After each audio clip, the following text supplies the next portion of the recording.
Hello.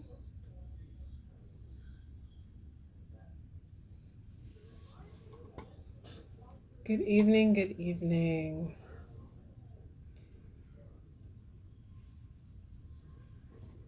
So today I wanted to, let's see, tonight rather, I wanted to talk about the journey and how it is that we came to get to where we are. A lot of times when we set a goal in life, we spend a lot of time focusing on the goal and wondering why are we not there yet? I'm not there yet. I'm not there yet. I'm not where I want to be. But we don't spend enough energy or time focused on reflecting on how we got to where we are. So I wanted to take some time tonight to just talk a little bit about the journey and how we got to where we are, because it's been about 4 years since we made our very first candles, and here we are 4 years later, sending candles all over the country at this point, and are in a much different place than we thought we would be 4 years ago. And so I just kind of wanted to talk a little bit about the journey.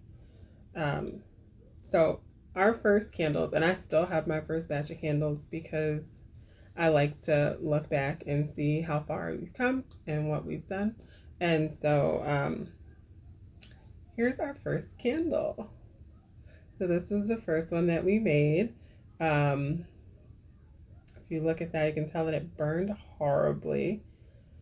So the wick was too small, and it was just bad. And there wasn't enough fragrance, so you can smell it. It was just terrible. And then we progressed into these jars, which were freaking adorable. I think that I got them at like Michael's for $1 or something, and they were super cute, but still equally terrible. So those were the first batches, and people actually bought these, believe it or not. I think I sold them for just a couple bucks, but people actually bought them, so that was surprising. Hello, guys. And then, after a few months of making them, we said, okay, well, let's reflect on this and how do we make this a bit more of a consistent process. And then we transitioned, we kind of got it down to where it was a functioning, usable candle. They smelled good. They looked pretty. People wanted them. And then we transitioned to these lovely mason jars, which are very common when people make candles. The mason jar is really popular. People loved them, especially at the country fairs. They were going crazy. The thing about the mason jars, because I was just going to Walmart and buying them by the case when I first started the first year or so, and they're not designed for candles. They're not made to get super hot, and so sometimes they would break. And so that wasn't good. So we upgraded and we kind of changed what we were doing. So about a year or so into the candle making, we decided to switch our jars from the mason jars to something that was a bit more sustainable and made for candles, which are our current jars. This one's a little dusty because it's been sitting around for a couple years. But these were our original labels. And so that was the first label. And I put my heart and soul into this first label. I designed it myself, and I spent hours and hours and hours perfecting it and placing everything exactly where I wanted it to be. And they were cool. They were all right. I was very proud of them. I still am very proud of them as the first pass. So this is kind of where we started. It was like a matte label. Now, I learned a lot with this label because I do a lot of fairs regularly, and fairs, the weather is crazy, right? So sometimes it's raining, it's snowing, there's dust, there's wind, there's all this other stuff. And so with these initial labels, they would get wet a lot. And because they're paper, they're not glossy, the labels would be ruined. So I'd spend time after fairs taking labels off, putting new labels on, all this stuff. So it was time for a change. We had to change the label. So what I did a couple years ago, I think we were at about 2 years since I changed from these labels. And I said, well, you know what? What do I want my brand to look like? And I spent some time thinking about it, reflecting on it. And if you know me, you know that purple is my favorite color. So all things purple for me. And so it was kind of a no-brainer as to what the color for the brand would be. And so it was purple. And then most of you, if you've seen or bought our candles, are familiar with iteration 2 of the labels. So this was iteration 2. This was us taking an investment and investing in the company and the marketing and the labels, because as you can see, these are premium, more expensive labels.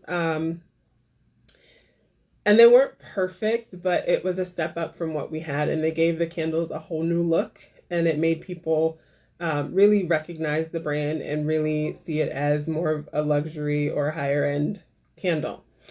What I love about this is the prominent logo. And this is my font, by the way, which I actually finally invested in my font. So I now own the licensing to my font, and I can use it on any and everything, which I spent a lot of time doing in the first few weeks when I bought it. So I was labeling everything with the brand and the logo. And what I love about this, and what's very humbling, is that especially locally, because I'm in Connecticut, and so locally at the fairs, and I do setups at the mall, it's recognizable. So we've got to the point where people see the logo and they see the brand and they see it from far away, and they know that it's me and it's my candles. And that right there is really something that, gives me a sense of pride. I was overwhelmed with emotion last Christmas when I was set up at the West Farms Mall, and people would walk by and say, hey, I know those candles, because they would see the banner up across the top of the booth with the logo, with the brand, and everything's purple, and people would stop just because they recognized the brand. And of course the monkey farts, because everybody loves monkey farts. So that for me was a very humbling experience with the brands, and realizing this, we'll say, the success of having branded it well enough to where it's attractive, appealing, and recognizable and memorable. So this was great, but the scent wasn't as prominent as I wanted it to be. And so now these are pretty expensive to get labels, depending on what type and where you get them from. So it was a lot cheaper to buy in bulk, and I bought like thousands of these labels here with a little white space, and I just put the scent right on top. That was economical for me. A few months ago, I decided it was time to step up.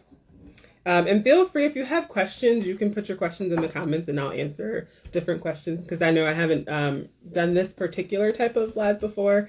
And I know I talk about a lot of this in person when I'm doing fairs. I have these conversations all the time, and we talk about the brand and how it started and what I do and how I got to where I am.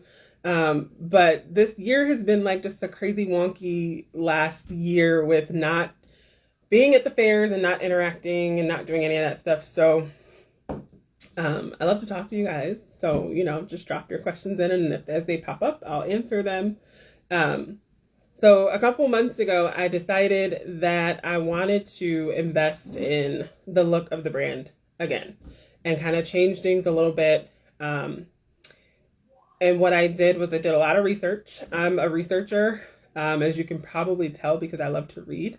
So I read a lot, I research a lot, and I study a lot. I'm kind of the forever student. I've always been a student, a lover of learning, which is kind of how this whole thing came about. I wanted to learn how to do something new, decided I wanted to try candles, and did a lot of researching, trial and error, and all this stuff to get to producing and making the candles. And so a few months ago, I wanted to, actually for a while I've been wanting to do it, but a few months ago, I actually found a company that was reasonably priced, good quality, where I would be able to create my own labels and they would make them for me. And so I made the investment to have personalized or specific labels for each of the candles. And so today we are at these lovely new labels, which I love. One of the things that investing and purchasing the font, which fonts are not cheap, by the way, like really good ones. This one in particular is not a cheap font to own. But I bought the font, and by buying the font and investing in different software, I was able to design this entire label myself. So I designed the whole label, and there's a specific label for each candle where the scent is already on it. It tells you what's in it, and it's much more prominent. So you can see it from further away, what it is that you're burning. So it was kind of like irritating to me how small that is. Like you have to be up close to see what the scent is on the candle. And so I wanted the scent to be more prominent, but I also wanted the brand to also be prominent. I didn't want it to kind of fade away. So I spent a lot of time putting this design together for the new labels. And so in the new year, you'll see the transition of pretty much everything new transitioning to these new labels. And then actually later this year, I'm going to transition the wax melts over to these labels as well. So everything will have the consistent labeling, hopefully by like mid-year, end of year. Slow transition, give me time. So that's kind of where we are right now with our look and our branding. As some of you may have noticed with some of the latest packages that have gone out, we also have our branded tape, which I'm very excited about. So last year we kind of did the branded boxes for a while. I wasn't too thrilled on the quality of those. They were kind of pretty, but the quality of the ones that I got was not the greatest. And so I invested in different boxes this year. So they're much more durable. So I have much less breakage in the mail because they're really rough on packages. And then we have the branded tape, which I love because it blends with the box, but then you have the brand and the logo like right there on the box when you get it. And if you know me, I'm a book box person. And so my next video actually on our YouTube channel is going to be the book box. So if you follow us on everything, right? We're on Instagram, Facebook, TikTok. I made a TikTok. I don't know what I'm doing, but I made one. And then YouTube, I'm trying to be consistent this year. So my goal is to do like 1 to 2 videos a week. So I'm going to try to be consistent with that. I'm not the biggest fan of the videos, but I will do them anyway for you guys. So that's kind of what I wanted to just give you the spiel of kind of how the brand has progressed and what we are kind of looking forward to. I got my first application for a fair for this year. So knock on wood, fingers, toes crossed that the pandemic kind of levels off and we can do big fairs again. Everything is Camiller Creations. So I think if you go to YouTube and search Camiller Creations, you should find us. And then the only thing that's not Camiller Creations is Twitter because it's too many characters. So on Twitter, we're Camiller Candles. But I don't really tweet that much, just like whenever I remember. I'm not a big tweeter. I'm a big Instagrammer because I love pictures and videos, and I'm a big Facebooker because I love the interaction on Facebook. So that's primarily where I am. YouTube will be like once a week or so. I'm trying to TikTok, but I'm still learning. So, be patient with me on the TikTok thing. So this year, that's kind of what I'm trying to do is to kind of get out there a bit more. And hopefully we can do the fairs this year. Most of the bigger ones are in the fall. So hopefully it'll be cleared up by the fall and we can do those. I'm really looking forward to them. I have a lot of fun at the fairs. It's like a lot of fun. And so I think that's all I have for you tonight as far as candles. I'll probably do another video on my other page for the book boxes because I also do the videos I do one candle related video a week and then one book related video a week because I just love my books. Hello ladies. So that's me, or the business in a nutshell. I'll probably do another one next week, and I'll tell you a little bit more about me personally for those that don't know me. Just get an idea of who I am and what I do. So thank you guys. Have a great Tuesday night, and I will see you later. Mwah. Let's see.